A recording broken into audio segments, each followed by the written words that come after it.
comment the other day on Facebook. Some group posted it. It wasn't one of my friends. It was just somebody that's doing that group. And they held up a sign that said, "What does the world need right now?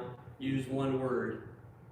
That was the question. So basically all they're doing is just throwing it out there for everybody to comment on and everything like that.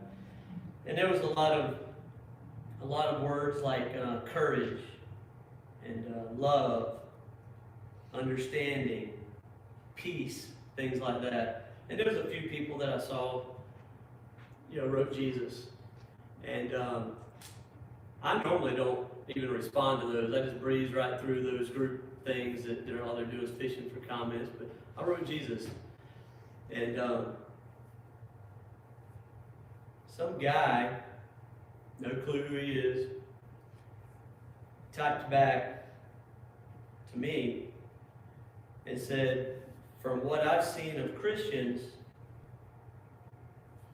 the talk of peace and love and their actions rarely match."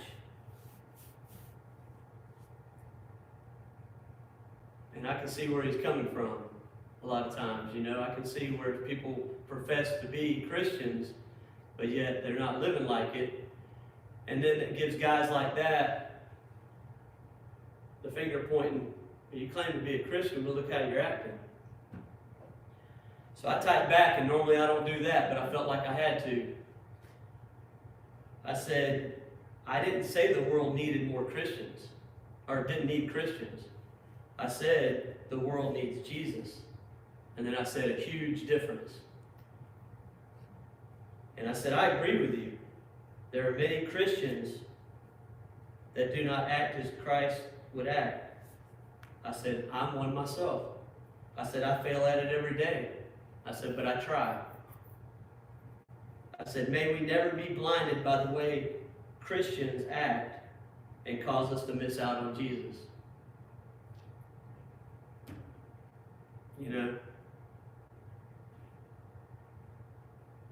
If we look at, we've been studying so far from Genesis all the way up to Esther so far right now.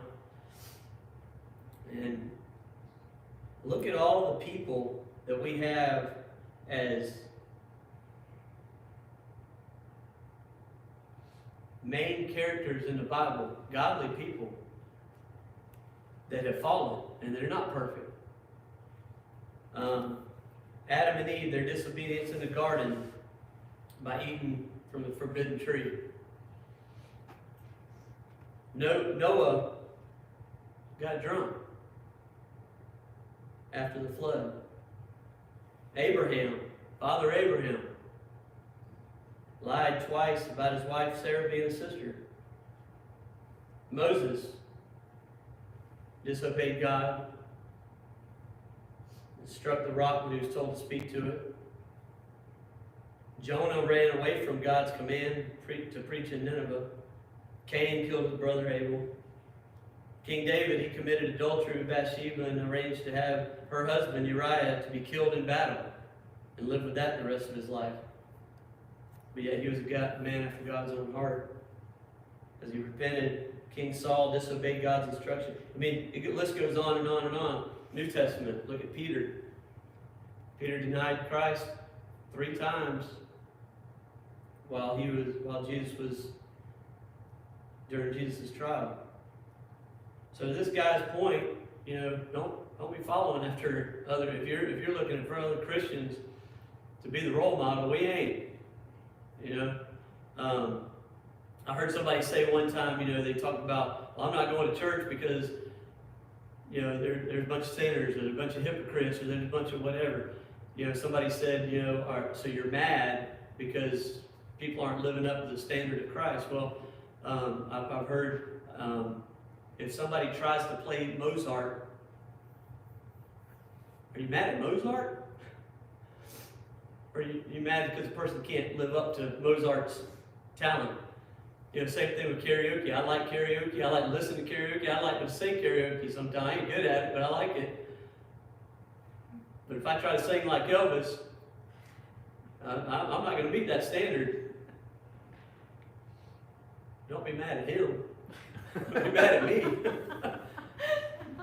Don't be mad at Elvis. And for somebody to be mad at and have such a hatred towards Jesus because we can't live up to that, that's something to be. We need to try to talk to people about that and try to get them to change their perspective. I don't know if I did with this guy or not. He sent me back a laughing face, so I don't think I got through to him. But maybe that stuck in the back of his head one day, and he'll come around at some point. Sometimes it might just be an excuse. We don't know. Sometimes you might be able to talk to somebody, and Christ is the only perfect one there ever was. And read with me 1 Peter chapter 2, starting in verse 21. For you have been called for this purpose, since Christ also suffered for you, leaving you an example for you to follow in his steps, who committed no sin, nor was any deceit found in his mouth. And while being reviled, he did not revile in return. While suffering, he uttered no threats, but kept entrusting himself to him who judges righteously. And he himself bore our sins in his body on the cross, so that we might die to sin and live to righteousness. For by his wounds you are healed. Christ is the only one that's perfect, committed no sin, and no deceit was found in his mouth. And that's referenced in Isaiah 53, verse 9.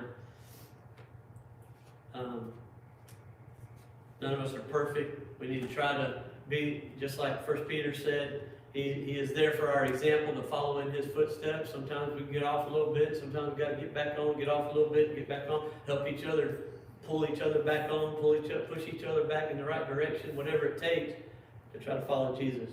And if there's anybody here tonight that needs to be baptized, or if you need prayers of the saints here tonight, please come forward as we stand and sing